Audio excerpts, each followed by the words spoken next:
Bom dia a todos e a todas para essa sessão de abertura do colóquio Planejamento Territorial do Brasil na década de 1970, instituições, planos, políticas federais e estaduais na reestruturação da rede urbana e regional. Num dia que hoje celebramos, todas as pessoas devem celebrar o 8 de março, um dia de luta por respeito, liberdade, dignidade, autonomia de todas as mulheres. É uma luta de todas as pessoas. E eu, como pai de 3 filhas, sei bem o que isso significa. 6 cunhadas, então tem um contexto familiar aí que é bastante marcado pelo cotidiano de vida das mulheres. Uma primeira observação aqui na nossa abertura, eu vou fazer rapidamente uma explanação sobre as origens desse colóquio, como é que ele surge, de onde que ele vem. Ele tem basicamente 2 caminhos que culminam na realização dele agora nos 3 dias, e depois a Fabíola vai fazer a condução das apresentações e da primeira conferência que vai ser proferida pela professora Sara Feldman. Esse colóquio, como eu disse, ele tem, digamos, 2 origens. Uma primeira uma delas tem relação direta comigo, e essa relação direta tem início, digamos assim, de forma mais específica, na participação das discussões e produção dos artigos que integraram um livro coordenado pela professora Cristina Lene, que também está aqui, um livro que se chama Urbanismo e Política no Brasil nos anos 60, que foi produzido ao longo de quase 9 anos. O primeiro registro que eu tenho de início das discussões no âmbito da rede urbanismo no Brasil é aproximadamente 1910, 11, e o livro sai em 2019.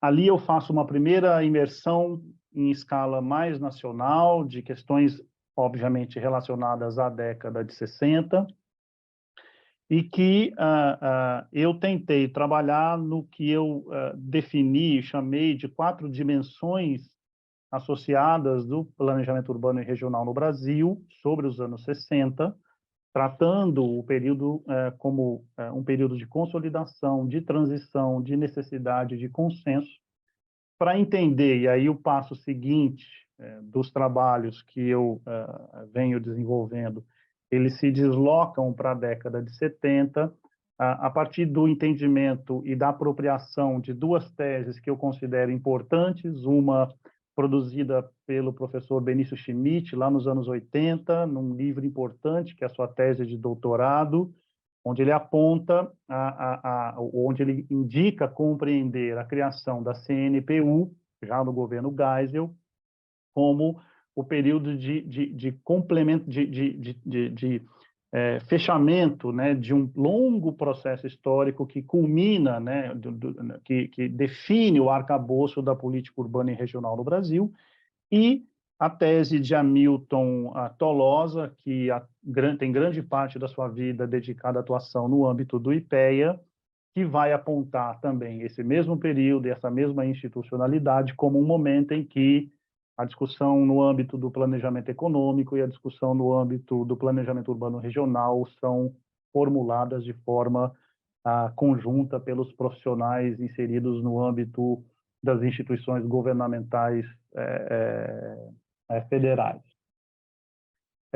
Então, por isso, o interesse se desloca já há alguns anos para os anos 70 e segue num trabalho, e é um trabalho interessante que eu e Nilce produzimos, é um trabalho que está em fase final de edição, também produto de um colóquio que nós participamos, coordenado pelo Arthur Almondosa e pela Macarene Barra, ele da Venezuela e ela do Chile, num trabalho que a gente propõe uma releitura, uma reinterpretação de todo o século XX, para poder apontar caminhos sobre o que nós chamamos de planejamento urbano regional e desenvolvimentismo no Brasil, entendendo aí o papel das políticas habitacionais como eixo central das discussões e construção do próprio campo das políticas urbanas e regionais.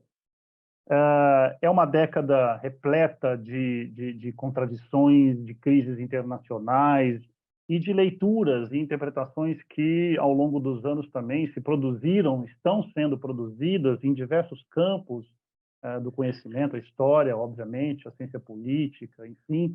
Eu, por exemplo, chamo a atenção para um trabalho específico de dois colegas professores aí da Federal do Rio Grande do Sul, Pedro Fonseca e Sérgio Monteiro, especificamente sobre o segundo PND, e um pouco a leitura que eles fizeram, apontando uma recuperação, uma retomada, ainda que em meio a um conjunto de conflitos internos do ponto de vista das ideias, né, dos economistas do regime militar, mas apontando para uma reaproximação no âmbito do segundo PND às teses cepalinas, lá de 20 anos antes, da metade do século XX. Então, é um período que, aos poucos, o campo da história do urbanismo e do planejamento urbano regional, ele vem, ele avança com novas pesquisas, e eu acho que tem um dado aqui interessante, que é uma tentativa de olharmos para esse período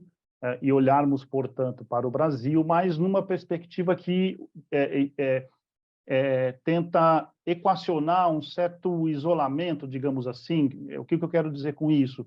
Que é de olhar para esses períodos, especialmente a década de 70 também, numa perspectiva que é do Brasil, num contexto da América Latina, e por isso a conferência de encerramento, que vai ser proferida pela Nilce, que vai fazer essa problematização de forma mais elaborada. O segundo eixo que justifica a criação desse seminário foi um convite que eu recebi há quase 2 anos, um ano e meio, da professora Fabíola, que está aqui junto comigo organizando o colóquio, para que eu supervisionasse o pós-doutorado dela aqui na UNB, exatamente porque ela viu nesse texto que eu mencionei lá do livro sobre os anos 60, uma possibilidade de trabalhar a discussão do planejamento no âmbito estadual com a discussão que eu vinha fazendo, que eu fiz naquele primeiro trabalho no âmbito nacional. E quando nós sentamos para discutir, né, os caminhos desse pós-doutorado, que terminou tem coisa de algumas semanas, um dos produtos, né, que quando aqui na UNB, pelo menos, é preciso indicar minimamente alguns dos trabalhos que serão desenvolvidos, um deles era esse, pensar a possibilidade de organizarmos um colóquio e, a partir desse colóquio, realizarmos uma publicação, uma coletânea com esses trabalhos. E o que é interessante é que esse colóquio, na verdade, ele já vem de um percurso anterior, com uma realização de uma mesa no Enampur, agora não me lembro, acho que o de 2022, 21, acho que o ano passado, 22, né? 21. 21, tá. 22, desculpa, que foi o 22, de, que foi o de ainda está, Blumenau.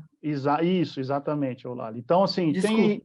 imagina, tem um percurso, né, uma tentativa, claro, nem todo mundo, porque as mesas eram muito variadas, então, mas de alguma forma tentamos manter aí, depois fizemos uma outra conversa, que acho que foi no Enam Park também, enfim, então, esse colóquio tem aí um certo histórico, e ele chega no ponto de realização dele, e depois, como eu disse, a ideia é organizar como um produto final, que vai ser publicado em e-book pelo selo editorial da FAUNB, vinculada à biblioteca da UNB, de forma gratuita, livre, de acesso irrestrito e sem custo nenhum, né?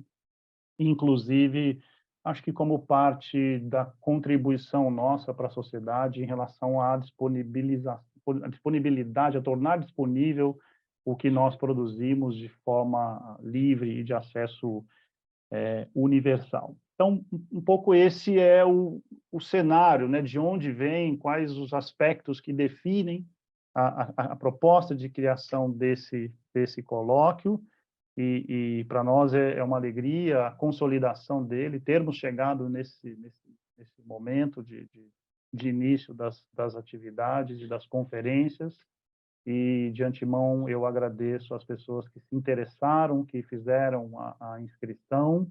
Espero que todos possam entrar aqui sem nenhum problema. Por enquanto está tudo ok. Então, desejo a todos e a todas um ótimo colóquio e passo a palavra agora para a Fabíola. Bom dia a todos e a todas. Sejam bem-vindas, sejam bem-vindos. Agradecemos a presença de vocês e o interesse em discutir o tema do planejamento no Brasil dos anos 70 nos próximos 3 dias. Agradecemos especialmente às pesquisadoras e aos pesquisadores que aceitaram participar desse colóquio, que vimos idealizando, como o Rodrigo falou, há um ano praticamente, e aos que participaram da mesa do Enampur em maio de 2022, e também aos que se juntaram mais recentemente ao grupo. Abrimos esse evento cumprimentando todas as mulheres pelo nosso dia, desejando um mundo menos violento para todas nós e lutando por ele, e apresentamos para a conferência inaugural a professora doutora Sara Feldman, professora livre docente sênior do Instituto de Arquitetura e Urbanismo da Universidade de São Paulo, que vai nos falar sobre passado, presente e futuro, planejamento e institucionalidades na década de 1970. Professora Sara, é um prazer tê-la aqui conosco, os nossos agradecimentos, e é uma alegria enorme ouvi-la novamente. E podemos, então, passar a palavra para a professora Sara, por favor.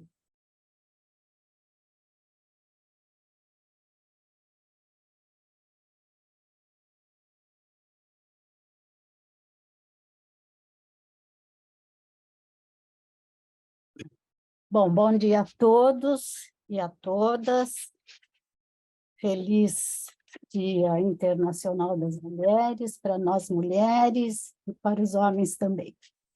Bom, eu quero agradecer o convite da Fabíola e do Rodrigo para falar na abertura desse colóquio, Planejamento Territorial no Brasil na década de 70, instituições, planos e políticas federais de estruturação da rede urbana e regional.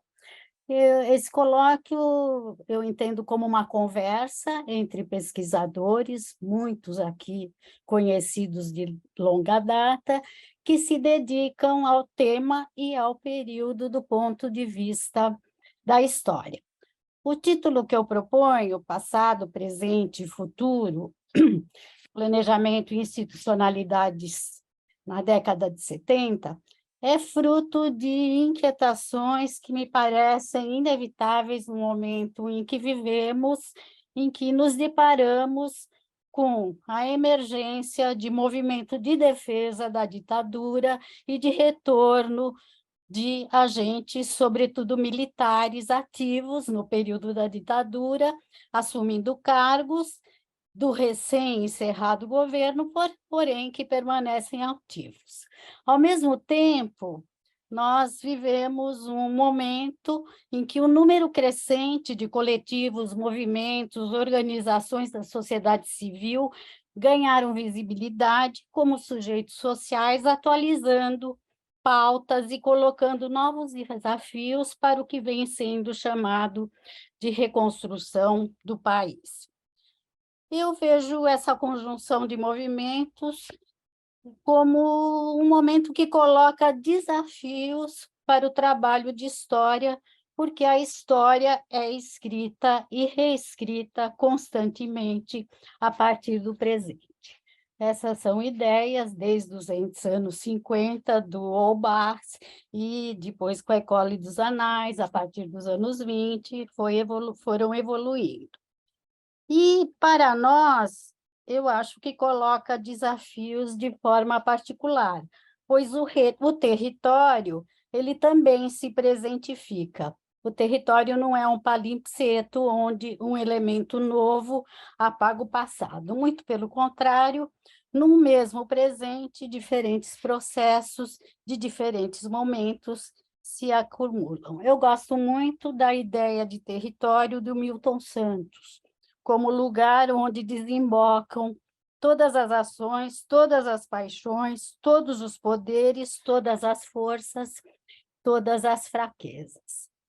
E passado, presente e futuro, no título, eu me inspiro no trabalho do François Hartog, Regimes de Historicidade, onde, a partir da queda do Muro de Berlim em 1989, ele percebe o que ele chama o domínio do imediato, a tirania do instante, do presente, do instante, né? O presentismo. E ele vai propor o regime de historicidade como um instrumento que auxilia a criar distância, que é fundamental para um trabalho de história, e é uma forma de engrenar presente, passado, futuro, misturando as três categorias. No Brasil, essa mistura das três categorias é constante, porque as mudanças no quadro jurídico institucional que marcaram o século XX e, surpreendentemente, se prolongam até o XXI, acho que não esperávamos, os regimes políticos, eles mudam em intervalos de 20 a 30 anos, né? Mais uma vez isso ocorre. E regimes políticos, ideias, profissionais atuantes, práticas de planejamento, têm cronologias diversas, o que torna complexa a análise a partir de dualidades, permanência, ruptura, ditadura, democracia, porque 20 e 30 anos é o período de uma geração. E eu venho trabalhando com a ideia de instituições em duas perspectivas que me ajudam muito. Primeiro, as instituições como espaço de embates, diferentes posições, contradições, porque elas reúnem agentes diversos, são parte do jogo social, isso na formulação do Jacques Revel e de outros historiadores, e com a ideia também desse grupo de historiadores que vão discutir os caminhos da história a partir da microhistória, e vão rever, inclusive, as ideias da microhistória, com a ideia de que não existe um contexto único e homogêneo dentro do qual os atores determinam suas escolhas e se inscrevem, muito pelo contrário, numa pluralidade de contextos.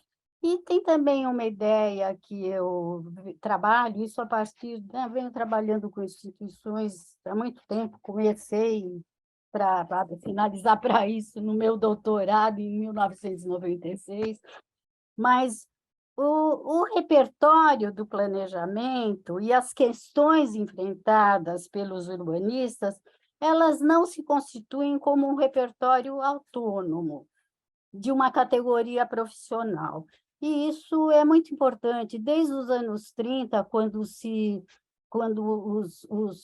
urbanistas conquistam um espaço na administração pública, outras instituições, o IBGE, as universidades públicas criadas na era Vargas, o Departamento de Serviço Público, eles foram fundamentais nessa concepção do urbano, do regional e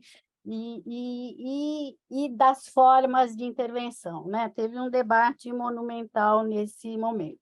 Então, a década de 70 é um condensador de contextos, onde heranças do passado, um presente autoritário, um futuro de esperanças vão repercutir nas institucionalidades do planejamento, e que vai ser um momento em que o planejamento vai se institucionalizar nas várias esferas, a federal, a estadual e a municipal. Quer dizer, os trabalhos que estão no programa desse colóquio, eles revelam, né, essa multiplicidade e essa institucionalidade, né? Então, eu optei por fazer uma fala sobre a década de 70. Eu mostrar a década de 70, e eu escolhi 4 contextos da década de 70. Um primeiro que é o planejamento e segurança nacional, o segundo que é a desconstrução do milagre, o terceiro que é desenvolvimento urbano como política nacional e o quarto que é muito além da regulamentação do profissional urbanista.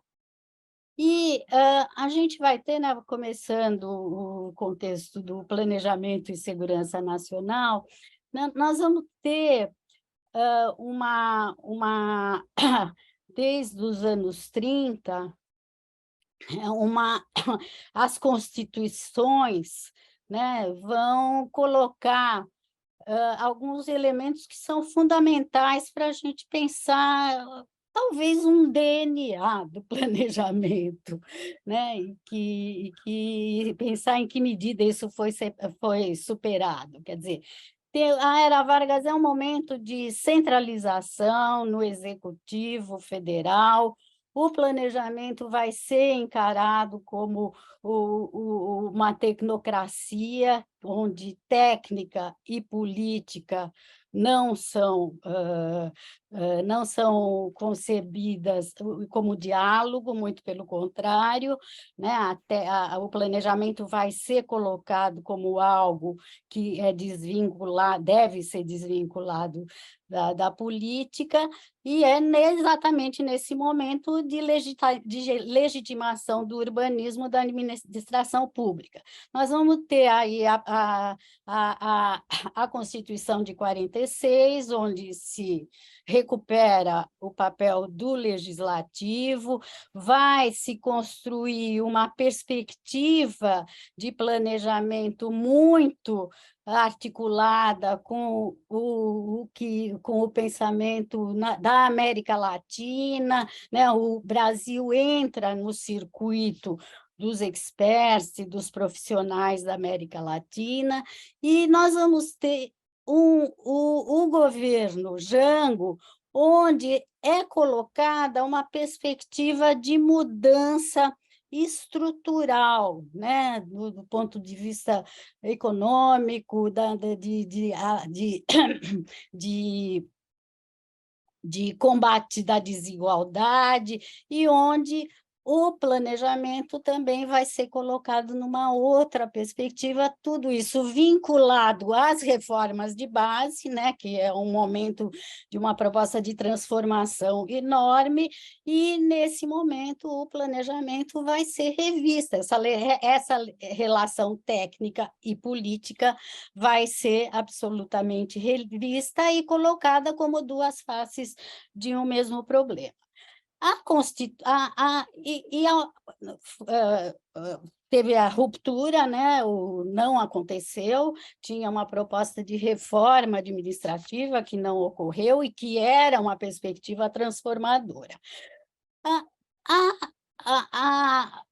Em 1967, vai ser formulada uma nova Constituição, e é uma Constituição onde há uma radical concentração do poder de decisão no gabinete da Presidência da República, que moldou, né, foi feita uma reforma administrativa que moldou a mobilização de conceitos, ideias, práticas construídas nas décadas anteriores. E houve uma acomodação do repertório do planejamento territorial às mudanças no quadro jurídico institucional. A reforma administrativa vai se fundamentar na concepção de administração que se organiza em planos, programas e projetos, onde o propósito é obter que o setor governamental possa operar com a eficiência da empresa privada. Isso são palavras do Marechal Humberto de Alencar Castelo Branco, o primeiro a assumir a presidência com o golpe. Ele faz essa fala numa mensagem ao Congresso Nacional. E essa reforma administrativa, ela atendeu aos princípios da Constituição de ênfase na segurança nacional. e ampliação e concentração dos poderes da União e integração nacional. E aí foram criados o Ministério de Planejamento e Coordenação Geral e o Ministério de Interior, onde foram centralizados órgãos e atribuições para atender os objetivos de integração de planos, programas gerais, regionais, setoriais. E o MINTER, o Ministério do Interior, ele era responsável desde o desenvolvimento regional, assistência aos municípios, assistência aos indígenas, assistência às populações atingidas por calamidades públicas, até o Programa Nacional de Habitação, saneamento básico, a irrigação, o beneficiamento de áreas e obras de proteção contra secas e inundações. O CERFAL, o Serviço Federal de Urbanismo, de Habitação e Urbanismo, criado em 64, era parte do MINTER e subordinado ao BNH. E foi colocado naquele momento que em todos os assuntos deviam ser formuladas soluções integradas, envolvendo setores interessados e órgãos que atuavam na mesma área geográfica. O planejamento, a supervisão, a coordenação deveriam estar presentes em todos os órgãos da administração federal, com formação de equipes técnicas fixas que criaram a base da carreira de técnicos de planejamento. E essa centralização se aliou ainda a uma ideia, né, do planejamento como algo desvinculado das atividades de rotina da administração. Em 74, quando o general Ernesto Geisel assumiu a presidência, o chefe da Secretaria de Planejamento, juntamente com os chefes do Gabinete Civil, do Gabinete Militar, do Serviço Nacional de Informações e do Estado-Maior das Forças Armadas, passou a compor o staff da presidência e, assim como os demais, ele assumiu o status de ministro do Estado. Em conformidade com a Constituição, o desenvolvimento associado à segurança nacional se institucionalizou como um elemento estruturador do planejamento, no centro do poder de decisão. O contexto 2, a desconstrução do milagre. O Geisel, ele assumiu a presidência no momento de crise do petróleo, de agravamento das condições de vida da população. Os resultados do censo de 1970 revelaram e publicizaram a taxa de urbanização no país superior a 55%, pela primeira vez ultrapassou a maioria, né, da urbanização. No censo de 60 era 47%, a duplicação do número das moradias improvisadas, os domicílios pobres, que no censo de 1960 predominavam nas áreas rurais, passaram a incidir igualmente nas zonas urbanas. Em 1967, começam a ser feitas as PNADs, Pesquisa Nacional por Amostra por Domicílio, e pelo IBGE. O IBGE, né, sempre ativo, né, nessa fundamentação e fornecendo subsídios e formulando, né, formas de organização do território que vão ser utilizados no planejamento. E nos PNADs que começaram a ser colhidas informações socioeconômicas, demográficas, a questão das migrações, a questão do desemprego, inclusive o tempo de procura por emprego, e vão revelar, em pleno milagre econômico, a urbanização da miséria. Isso daí teve um impacto internacional, né? Inclusive pelo McNamara nos Estados Unidos, e também, em 74, o Brasil ficou feio na foto, né? Ficou mal na foto, como se diria.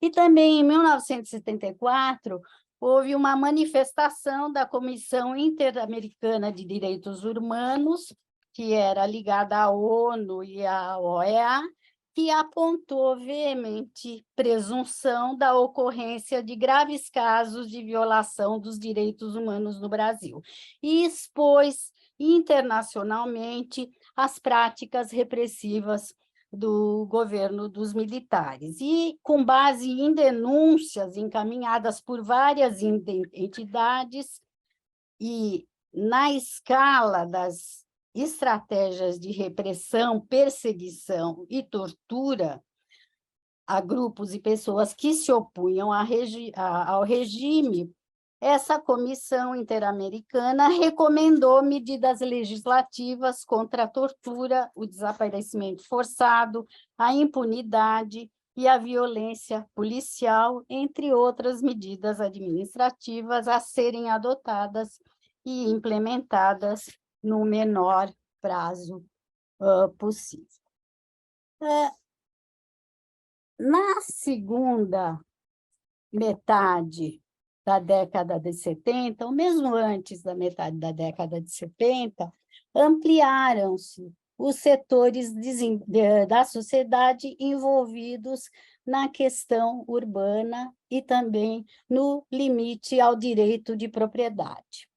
Então, num quadro de intensa resistência de enfrentação ao regime militar, essa rearticulação da sociedade civil foram retomados o movimento sindical, o movimento estudantil, organizaram-se movimentos de saúde, educação, transportes públicos, favelas, indígenas e feministas.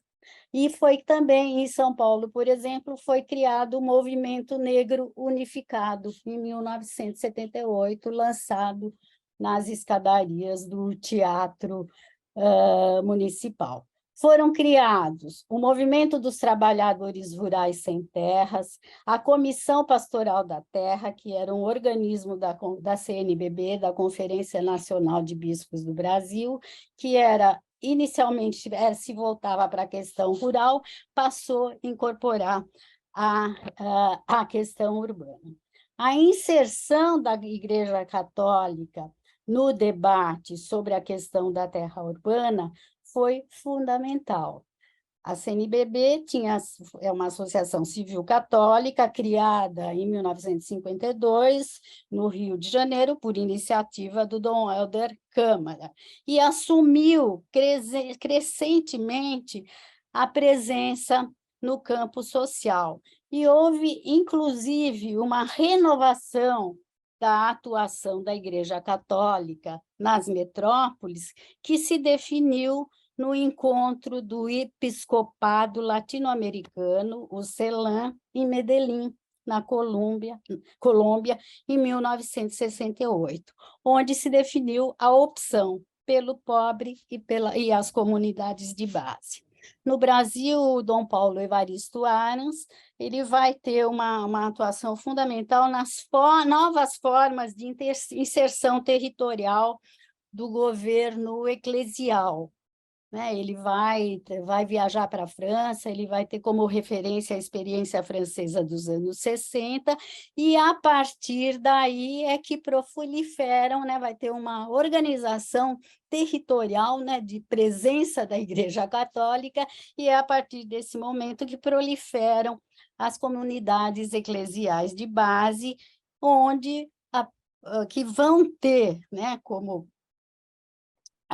prioridade a questão da terra e da moradia, né? E que incorporou as comunidades eclesiais de bases, incorporou a população que não era ligada à Igreja Católica. E a questão da terra ela vai ganhar uma centralidade enorme, né, nos anos 80, inclusive é a partir da Igreja Católica que vai ser criada a ANSUR, Associação Nacional do Solo Urbano, em 1982. O contexto 3, desenvolvimento urbano como política nacional. Eu não vou detalhar o Serfal, porque eu já escrevi isso, já revi o que eu tinha escrito, mas eu acho que é importante colocar que o Serfal, né, ele, a partir de 1971, ele vai atuar numa perspectiva de capilarização na formação de quadros técnicos pelo Brasil afora, né, utilizando todas as instâncias descentralizadas, estaduais e municipais, para promover cursos, fazer seminários com técnicos, né, atuantes no planejamento, tanto nas administrações municipais, assim como nos que estavam atuando nas empresas de consultoria, né, que vão ser criadas a partir da criação do Serfal, numa perspectiva que foi impulsionada pelo Harry Cole, né? E essa capilarização vai ser uma reação, né, fruto de um embate dentro do Serfal, onde o Rubens Matos Pereira, que era do Serfal e vinculado à OEA, vai promover essa ampla, né, formação de quadros técnicos para o planejamento. E é importante colocar que todos esses trabalhos desenvolvidos de planejamento, eles eram trabalhos formados por equipes multidisciplinares.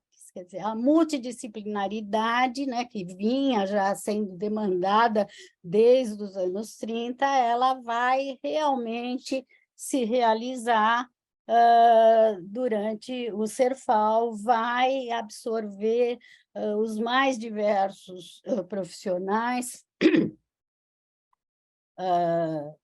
e na formulação de planos, e planos que não eram simplesmente planos municipais, quer dizer, teve uma interpretação errônea do significado de plano diretor de desenvolvimento integrado. O integrado não se referia a plano municipal, o integrado era a integração no território, né, nas várias dimensões territoriais, e os trabalhos do programa mostram muito bem isso, né? Tem plano metropolitano, plano regional, plano estadual, né?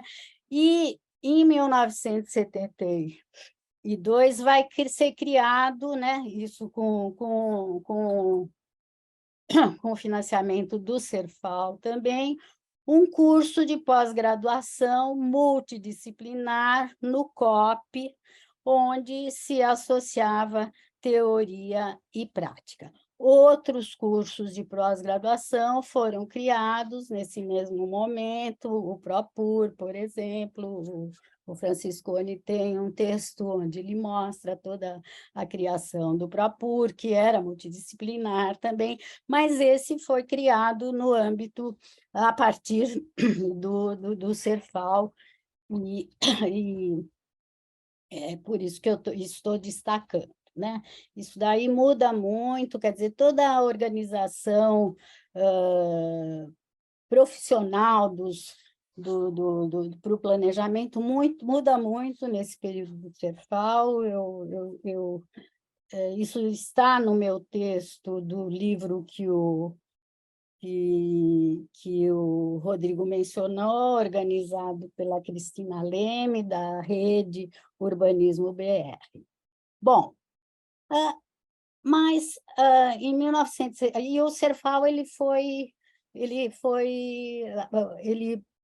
acabou, o Serfal acabou e nunca foi revelado como é que o Tercerfal terminou. Eu acho que tem muito a ver com aquela manifestação da Comissão Interamericana, que era ligada à OEA, porque todo o trabalho no Serfal estava, esse trabalho de formação de técnicos capilarizada era ligado a um programa da OEA.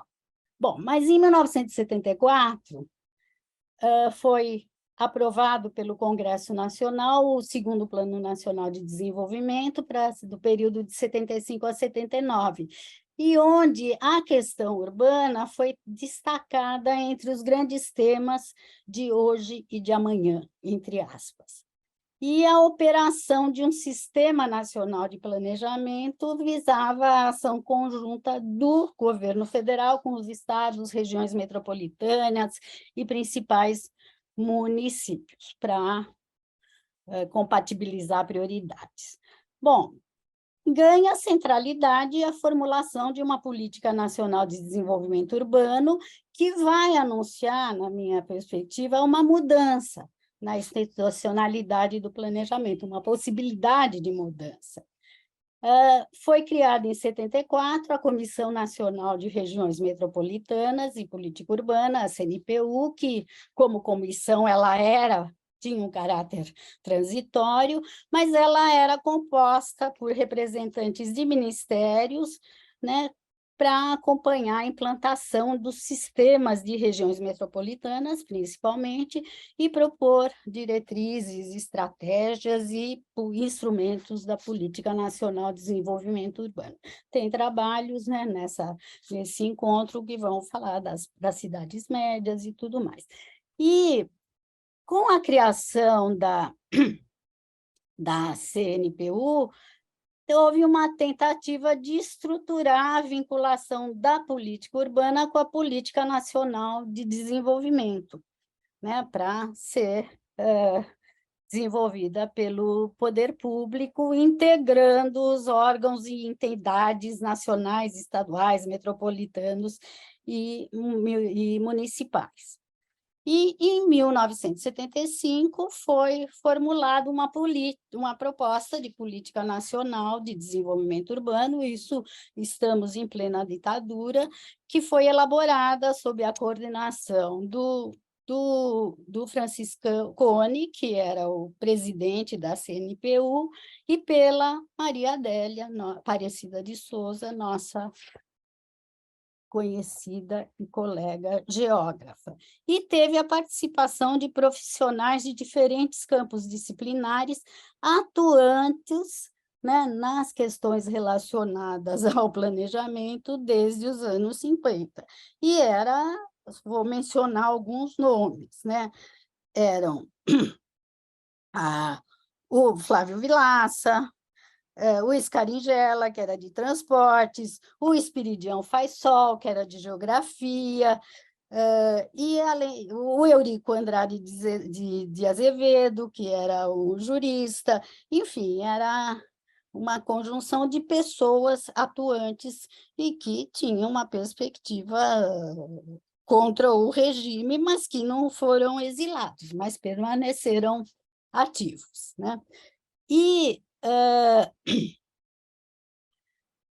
essa política nacional de desenvolvimento urbano, né, proposta, ela era proposta a compatibilização do sistema urbano existente com o modelo de organização territorial pretendido, onde eram feitas críticas, né, ao que vinha sendo desenvolvido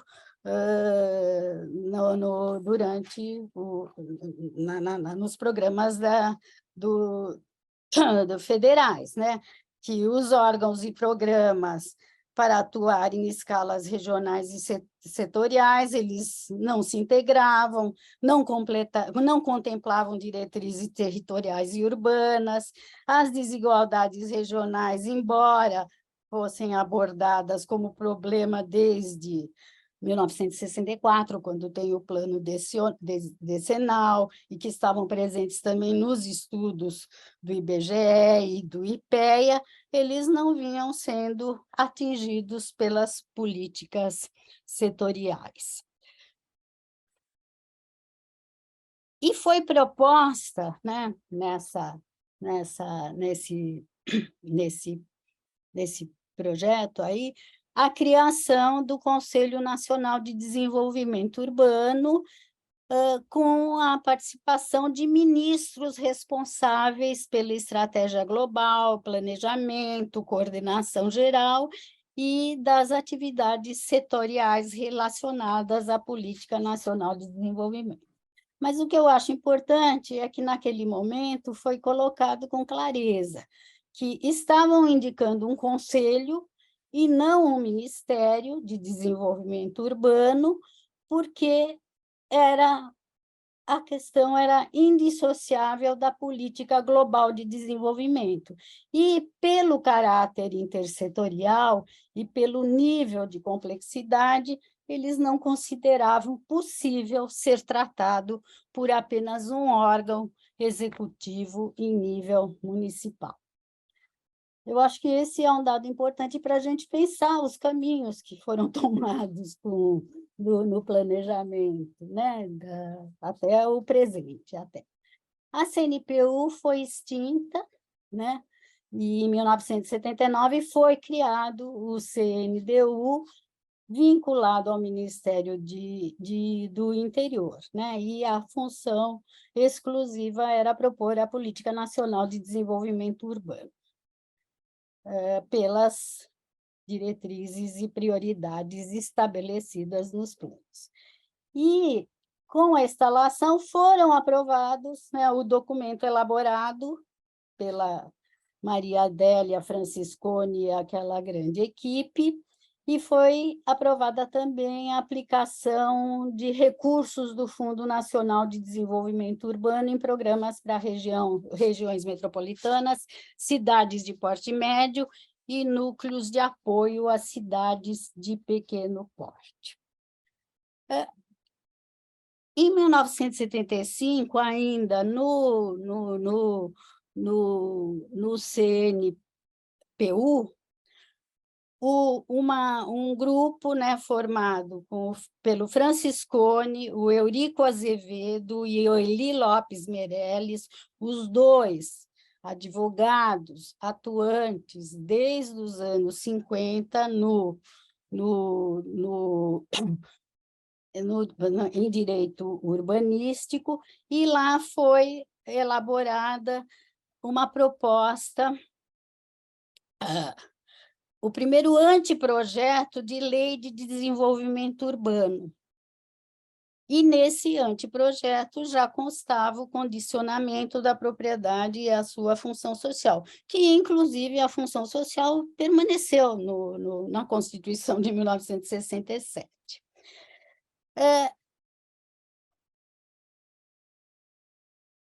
Depois desse projeto, que foi na CNPU, no CNDU, foi formado um núcleo onde se formulou o instrumental jurídico para cumprimento da função social da propriedade, onde estavam esses mesmos, várias dessas pessoas, né? O Eurico Azevedo assumiu um papel importante, o Eli Lopes Meirelles, e esse instrumental jurídico já contempla tudo que foi incorporado no Estatuto da Cidade, direito de preensão,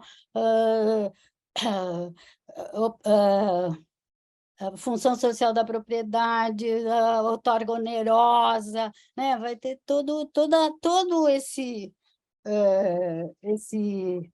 o elenco, né, de instrumentos jurídicos que vão estar na base do Estatuto da Cidade, aprovado em 2001. É importante, né, também mostrar, uma conversa com o Franciscone, ele que é né, um representante atuante no período, tem uma diferença muito grande entre o anteprojeto que tinha sido feito no CNPU para o anteprojeto que saiu do CNDU. Fundamentalmente, esse do CNDU, ele vai se apoiar basicamente nos instrumentos jurídicos. O outro projeto, ele conformava além do instrumento jurídico, outras formas de intervenção na cidade. Eu não trabalhei isso ainda, mas o Franciscone me passou um documento excepcional. Bom, aí o último contexto, né? Que é muito além da regulamentação profissional. E aí eu acho importante que é o que se anuncia, quer dizer, eu acho que toda a perspectiva do instrumental jurídico, ele já anuncia uma esperança no futuro, né? Vai se realizar 13 anos depois, né? Porque vai ser encaminhado para a Câmara em 1983, uma versão, né? Passa por várias alterações e somente vai ser aprovado o Estatuto da Cidade em 2001. Mas, ao mesmo tempo, eu acho que tem um limite que foi muito presente, né, que impostos para que esse processo, né, de incorporação de diferentes profissionais de diferentes campos disciplinares, quer dizer, essa multidisciplinaridade que ela se realiza na prática dos planos e estudos que são realizados, ela se realiza na formação dos estudantes nos cursos, tanto de urbanismo dentro das escolas de engenharia, como nas escolas de arquitetura. Isso daí vai ter um limite que permanece, que é na regulamentação do profissional, da regulamentação profissional, que é lá de 1933, mas que, de certa forma, eu entendo que é um corporativismo que se mantém, né? A incorporação de outras profissões que não o engenheiro arquiteto e depois o arquiteto, ela é muito regulada, né? O que não quer dizer que não tenha ocorrido, mas eu acho que essa é uma questão também para a gente começar a pensar, né? Nessa regulamentação profissional. Mas o que eu quero colocar aqui, que eu acho muito importante, é o que foi produzido, né, da bibliografia sobre essa realidade dos anos 70, né, que emerge, né, que se expõe, que se explicita, né, a partir das pesquisas, do censo, né, e de pesquisas que vinham sendo feitas por profissionais do campo da sociologia, das ciências sociais, né? Então, o que foi publicado, né? Eu destaquei alguns, né? Tem um elenco enorme e acho que pela multiplicidade de regiões do Brasil que estão presentes no colóquio, isso daí pode ser um trabalho bacana para se reunir, né, o que foi produzido, né? Então, de modo geral, são trabalhos coletivos que foram organizados, tem o São Paulo, 1975, Crescimento e Pobreza, né, que é desenvolvido por um grupo ligado ao SEBRAP na época, que tem aquele texto maravilhoso do Lúcio Kovarik, A Lógica da Desordem, teve a produção capitalista da casa e da cidade no Brasil industrial, que foi organizado pela Hermínia, mas que também reúne textos de pesquisadores de vários campos disciplinares. Tem o Espoliação, que é de 79, de 79 também Espoliação Urbana, do Kovarik, né? E esses são obras que foram fundamentais para o desenvolvimento de especificidades da metrópole brasileira no contexto latino-americano. Todos esses trabalhos, né, eles vão colocar isso daí. Mas também acho importante destacar que estudos de outros campos disciplinares, a partir da década de 70, passaram a abordar aspectos culturais, de gênero, do movimento feminista, das organizações negras, das organizações sociais e políticas no processo de periferização. Então, tem coletâneas, são várias coletâneas, né? Tem o São Paulo, o Povo em Movimento, que foi organizado pelo Paul Singer e pelo Vinícius Caldeira Brant, Cidade, Usos e Abusos, que também pega vários autores, inclusive a organização ela não é nem personalizada numa pessoa só, e vai reunir antropólogos, demógrafos, urbanistas, geógrafos, sociólogos, né, numa perspectiva assim, muito relacionada ao que estava acontecendo e que eu acho que o campo do planejamento não dialoga com isso, né, ao longo dos anos 70, nem chega, né, eu acho, não chega. Então, tem o São Paulo em Movimento, que eu falei, o Cidade e Usos Abusos, e também os trabalhos do Carlos Nelson Ferreira dos Santos, né, em especial um que é a habitação. O que é mesmo que pode fazer? Quem sabe, né? Então, eu acho que a gente tem que começar a entender por que foi impermeável, né, para o campo do planejamento. E também, nos anos 70, o Celso Furtado ele vai começar a escrever da importância do conceito de cultura para a teorização sobre o desenvolvimento urbano.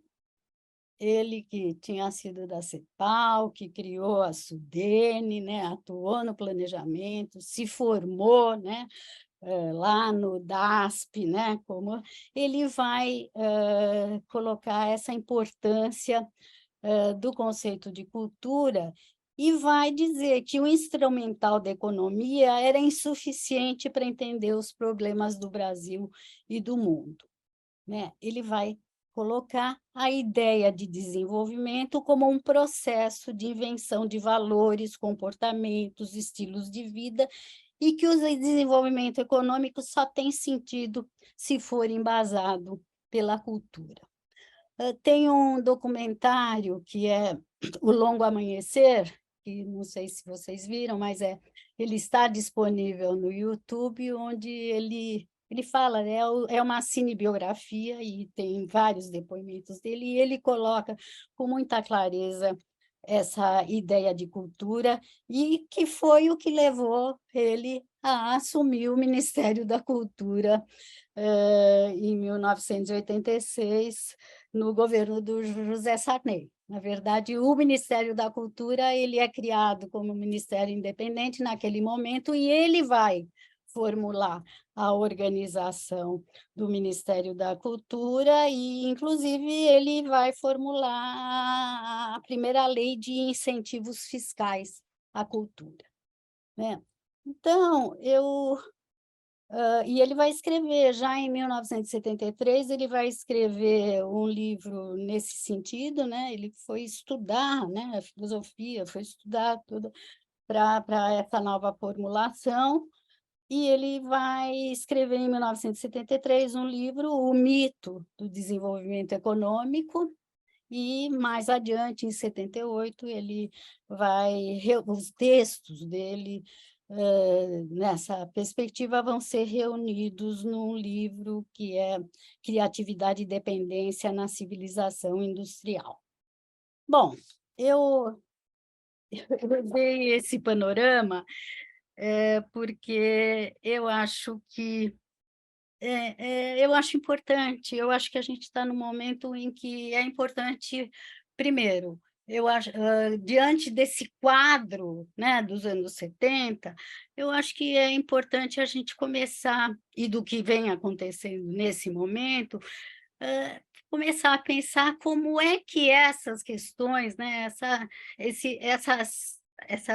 tudo isso aparentemente tão contraditório, mas que está simultaneamente acontecendo no Brasil de uma forma importante, em que medida a gente pode desenvolver esses trabalhos de história sobre a década de 70, deslocando também o olhar a partir desses outros processos, né? Desfocar um pouco do campo estrito do planejamento, como que eu acho que foi um caminho que eu tenho essa hipótese, né? Eu acho que o planejamento ele percorreu um caminho de redução de diálogo com outras disciplinas. Eu acho que, pelo menos talvez isso não ocorra de uma forma uniforme, por isso a importância desse colóquio, né, de trazer pessoas estudando diferentes cidades, diferentes estados, diferentes regiões, né? Mas como isso acontece? Que diálogo se estabelece ou não se estabelece, né? Com essas outras perspectivas que estão sendo colocadas nos anos 70, de processos que estão acontecendo, né? De mobilização da população nos anos 70. E toda essa questão, né, da multidisciplinaridade, da intersetorialidade, que isso daí é um ponto de partida, está colocado em todo lugar, né? Tem planos que são terríveis do período da ditadura, mas tem planos que são fantásticos, né? Onde os não exilados, mas que estavam na clandestinidade, participaram dos planos, né? E que não foram só papel pintado e que fizeram propostas interessantes, desvendaram processos fundamentais, como, por exemplo, o Aziz Absaber, no Plano de Franca, que estabelece uma relação entre ocupação do solo e a erosão. A Liz trabalhou isso no mestrado dela, ou no próprio Plano de Franca, que o Mauro Ferreira trabalhou, que não tinha a equipe no volume, e aí foi estranho, porque a coisa mais importante nos volumes do Plano do Serval era mostrar as equipes, e que, na verdade, não tinha equipe de fato, porque eram profissionais que estavam na clandestinidade. Então, eu acho que é por aí. São questões que já estavam presentes para mim, né, como dúvidas. Eu, inclusive, comecei a trabalhar o Serfal, porque eu falei, não é possível que tenha sido só papel pintado, porque nunca é uma coisa só, mas eu acho que nesse momento aí de recrudescimento, né, de uma defesa da ditadura, né, eu acho que a gente tem que destrinchar melhor, inclusive para propor novas práticas, novas perspectivas. Eu acho que está no momento de revisão mesmo, não tenho dúvida. Muito obrigada, desculpe ter me alongado. Muito bem.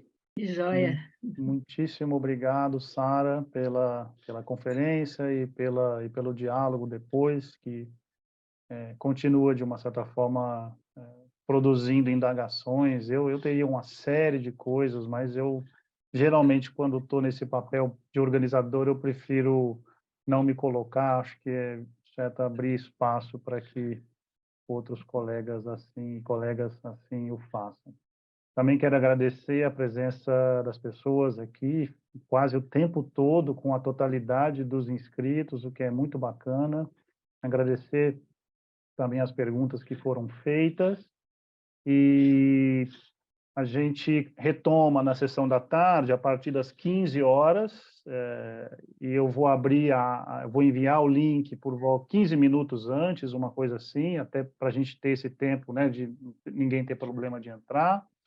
Nós, na parte da tarde, permaneceremos, só para questões mais pragmáticas, com o mesmo link durante a sessão toda, as duas primeiras, o intervalo e as duas segundas, e depois até o encerramento. Então, de novo, agradeço a presença de vocês aqui, as discussões, a excelente conferência que a Sara apresentou, e bom almoço e até a sessão da tarde.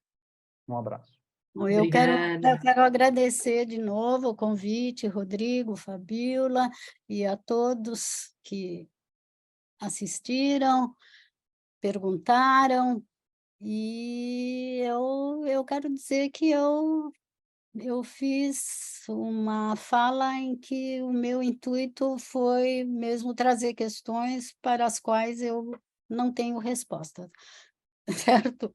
Eu tenho reflexão, mas para mim são questões que realmente estão me mobilizando nesse momento e acho que esse colóquio ele é um espaço, né, eu acho que a ideia de colóquio é um espaço de conversa, né, então, livre pensar e só pensar. Muito obrigada a todos pelas perguntas, por tudo.